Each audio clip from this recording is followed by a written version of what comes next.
In your experience, how important, as the guys have touched on, is it that they manage this right? When you say in my experience, you said I was injury prone. Not at all. No. You've played the game, Steve. That's all I meant by that. No, listen, it's huge. You don't want him to break down again. He seems, he's played a lot of football from a young age, been thrown into it. He's been Arsenal's shining light. He's been the go-to man from a young age. But he seemed very...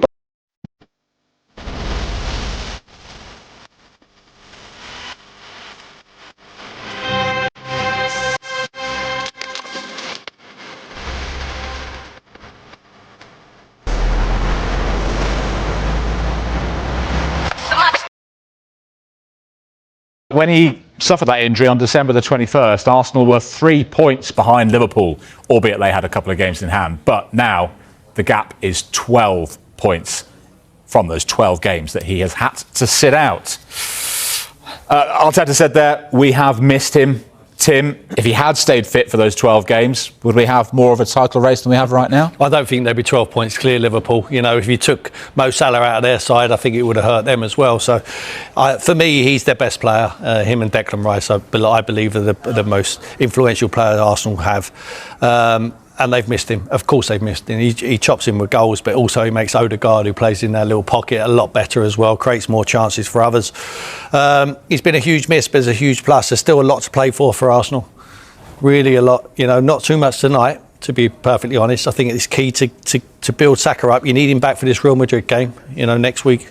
They've got Everton in between as well. So...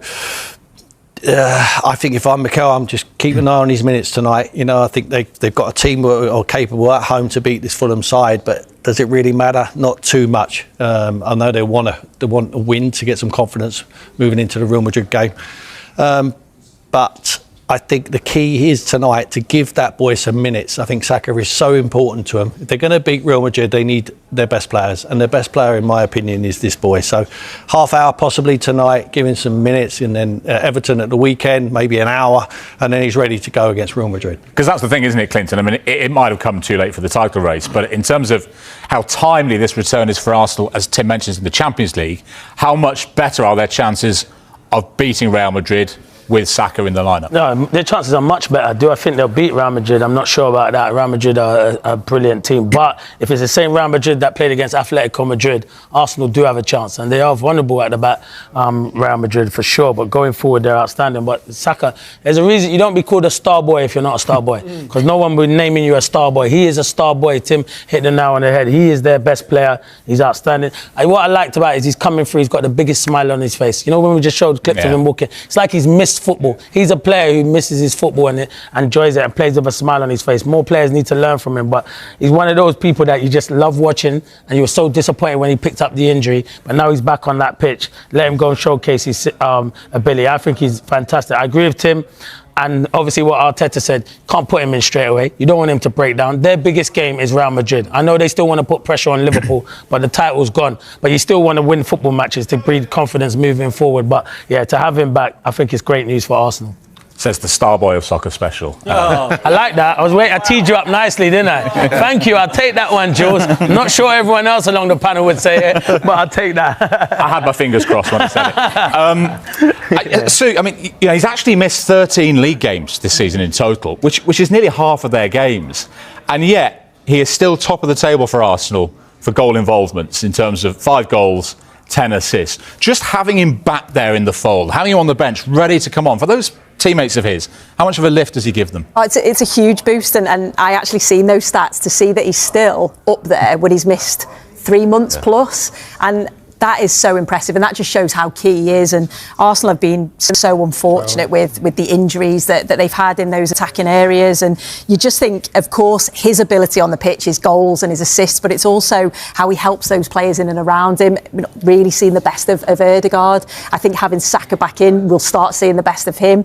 Also Ben White, I know he's not included today, but he's another player. You just think on that right-hand side, the way that they link and the way that they play together, just having him back is so important. Just having him on the bench and thinking that he could potentially come on, like Tim said, you've got to make sure you look after him. He's been out for a long period of time, so don't rush him back. I don't think they have. I think they've taken their time with him, but just having him there, you can see that the goal involvement, the fact that he's been out for that period of time and he's still top, just shows what a key player he is.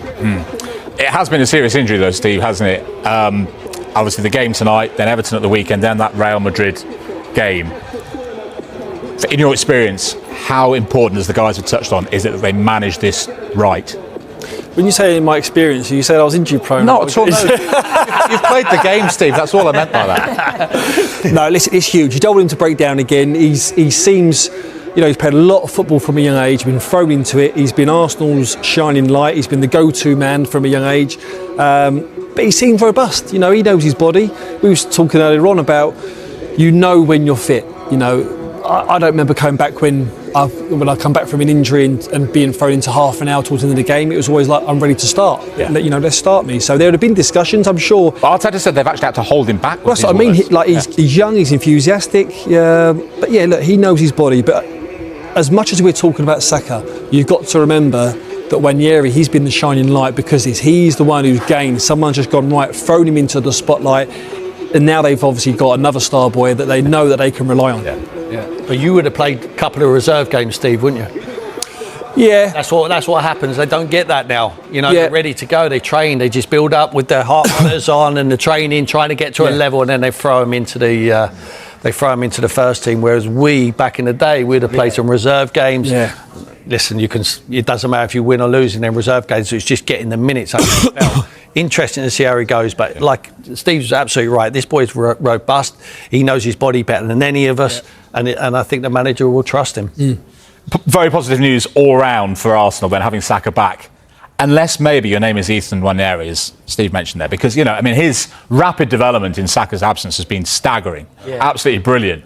He'll presumably now, not tonight because he starts, but be back to playing second fiddle, Clinton. So in terms of his personal development, is this a setback? No, it's not a setback because he's still young. You got to realise he's got his opportunity at one of the biggest clubs there is at the moment, Arsenal. We all know he's a star, but you can't just because you played a few good games. I totally get it. He wants to become a regular. He has to realise he's still learning from the likes of Saka, and even he came in for Trossard. But Mikel Arteta will still trust him. He'll take him out and then put him back in. He'll become a regular for sure. He's a talented player, becoming England international. But I think you can see the appearances that he's had, the goals and assists. For someone so young, I think he's been outstanding. He's been a breath of fresh air since he's gone into that Arsenal team. But I don't think he will go quiet. I know it's different to Lewis Skelly because Skelly's kind of made the left back with Calafiori. He's battling with him, and there'll be times where we can speak about him. He might not be a regular, but I don't think at that age he would go straight into Arsenal and be a regular, especially where he plays in Saka's position. Could the answer be to play them both? Could they find a way to make that happen? Of course you can. At some point, at some point I think that could be an option, and I think it could be a positive for Mikel Arteta that you can rotate them, so you can take Saka out if he needs to rest and make sure that he's available for those big games. But he's a talented boy, and I think Mikel Arteta spoke about him being able to play both sides. He can play in the 9 even, he can play in the 10, so he's got that option to play, and he is still really young and he's still learning. He's probably played more minutes than Mikel Arteta wanted him to play, so I think it could be a positive now that you've got that impact. I would say, what I'd say, City, though? I'd say Saka don't get rested, Jules. No. I spoke about that. So Saka will always play on the right, but you're right, he can play on the left. If anything, and Tim will know this, being the manager, it's give Arteta the best headache ever. Exactly. Knowing that he's got quality there, that if he wants to chop and change, he can do it. If he wants to rest one, he can do it. If he wants to play them both, there's a chance there. The worst thing that could happen is 1 year he was given a shot and he's not really performed, or he's been a bit out. He's probably loving it. He's probably going, what a great headache I've got now. It's a great problem to have. Yeah.